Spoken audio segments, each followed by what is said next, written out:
This video will show you how to correct color casts in Camera Raw Creative Cloud.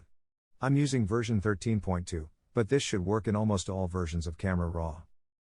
This photo has a pretty strong yellow color cast. We can easily fix it in Camera Raw's basic panel, using the white balance tool. Click on something in the image that should be white or a neutral gray. I'm clicking on the white area of her eye. Camera Raw then adjusts all the color channels to neutralize any color cast at that point. What a difference that is made in just one click.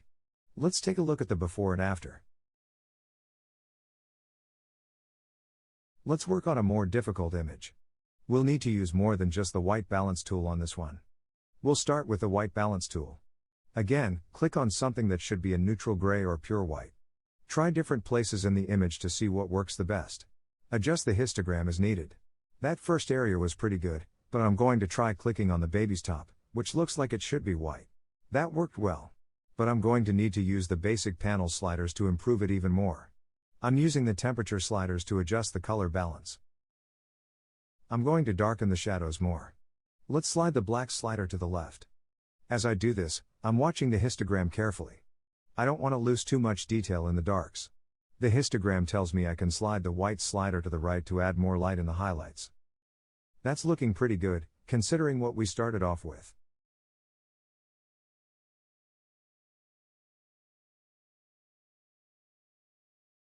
Let's try a third example. This image has a blue cast, and is underexposed. Again, we'll start with the white balance tool. I'll try clicking on a couple of places that should be white or neutral gray. Just eyeballing it, I think I like the second one the best. They were both pretty good. Let's use the histogram to fix the underexposure. That white light outside is the cause of the problem in the first place, and is why we are getting the spike on the light side of the histogram. It's those darks outside that are causing the spike on the dark side of the histogram. So I think I can ignore those. I'll go ahead and open the photo in Photoshop. That's quite a difference we've made with just a few adjustments. Don't underestimate the power of Camera Raw. It's such a great tool.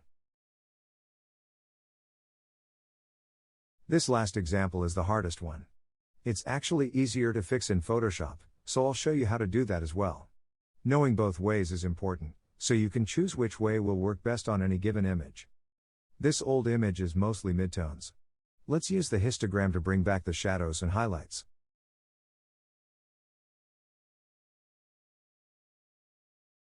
Now, we'll go into Camera Raw's basic panel and start with the white balance tool. I think this little girl's sock looks like it should be white.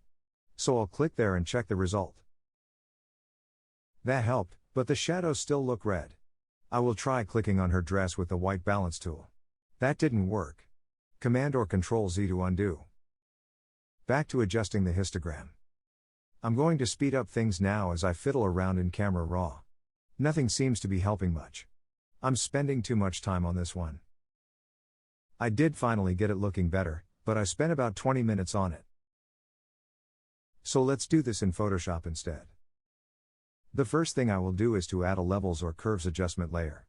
I'll do levels here. In the Properties panel for levels, I'm going to hold down my Option key and click the Auto button. That would be the Alt key on a Windows PC. Choose Find Dark and Light Colors.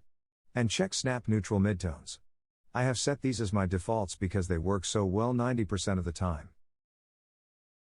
For an older photo like this, I would add a hue saturation adjustment layer.